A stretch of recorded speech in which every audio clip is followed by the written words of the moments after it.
Imagine getting a strike on your permanent record just for pointing out how a locked door works. Right. Because on YouTube right now, discussing mundane tech, like, a VPN or an ad blocker, can trigger exactly that. Yeah, it really can. So welcome to today's deep dive. We're unpacking a whole stack of notes and articles about YouTube's circumvention policy.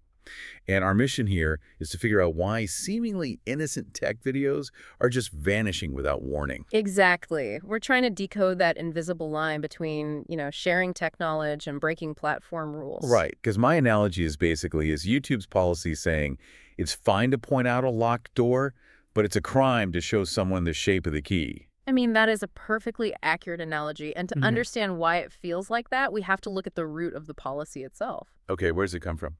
So it comes directly from the DMCA, the Digital Millennium Copyright Act, specifically Section 1201. Right, the digital rights management stuff. Exactly. It's the copyright law that makes it illegal to bypass digital locks. Think about, ripping Blu-rays back in the day. Oh, sure. Or it's the exact same strict framework used to go after people cracking de novo software in video games. Got it. So YouTube is basically just mirroring that U.S. law to keep the platform from becoming a piracy hub. Right, they have to protect themselves. But because the policy stems from those really strict anti-piracy laws, the enforcement gets incredibly messy when you apply it to everyday internet tools. Yeah, I totally get the anti-piracy angle, but applying a rigid copyright law to, everyday browser extensions, that feels crazy. It is. I mean, look at late 2023, YouTube went incredibly hard against ad blockers. And I remember that.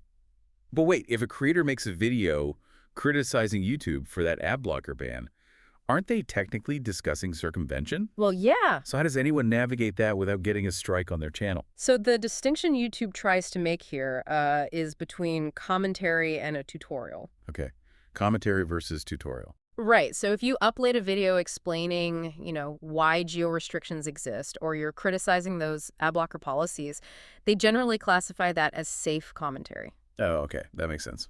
But the trap is when you transition into actionable steps. Like giving instructions. Exactly. Saying something like, here is the GitHub repository to bypass the restriction, or here's the terminal command to install it. That pushes you right over the line into tutorial territory. And that triggers a strike. Yep. It relies entirely on perceived intent. But that clumsy reliance on judging intent, it leads to the policy's most surprising victims, right? Legitimate cybersecurity researchers. Oh, completely. It's a huge problem. Because looking at the notes from 2022 and 2023, ethical hacking channels were suddenly getting strikes on years-old videos. Videos just explaining, malware or SQL injection. Right. Or phishing campaigns. But wait, I'm looking at the source material here, and YouTube explicitly wrote an educational carve-out for cybersecurity into their policy. So why didn't that protect these creators? So the written exception exists, absolutely. But the enforcement relies super heavily on automated systems that cannot understand context. The algorithms. Right. These algorithms aren't, watching the video to learn. They are literally just scanning for specific visual and audio triggers. Oh, wow. So it's basically just pattern matching. Completely. They flag visual cues, like if you just have an open command line terminal on screen. Jeez. Or they scrape the audio transcripts for keywords, words like inject or bypass. And it creates this massive framing trap for creators. What do you mean by a framing trap? Well, videos framed defensively usually survive. So if you say, here is how a phishing attack works so you can protect your server, you're usually fine. Okay.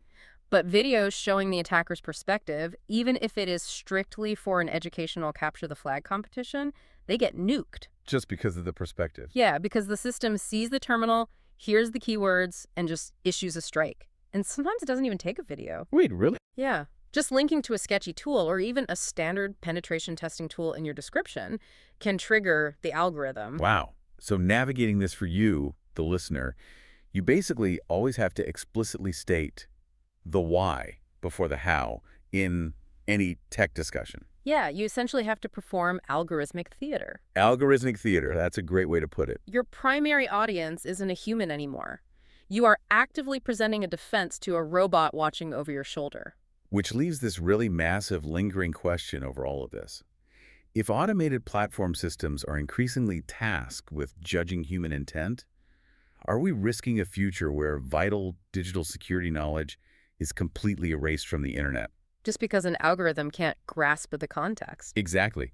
It's not checking to see if you have a security badge. It's just scanning the room for lockpicks. Keep that in mind next time you go searching for a tech tutorial and find an empty page instead.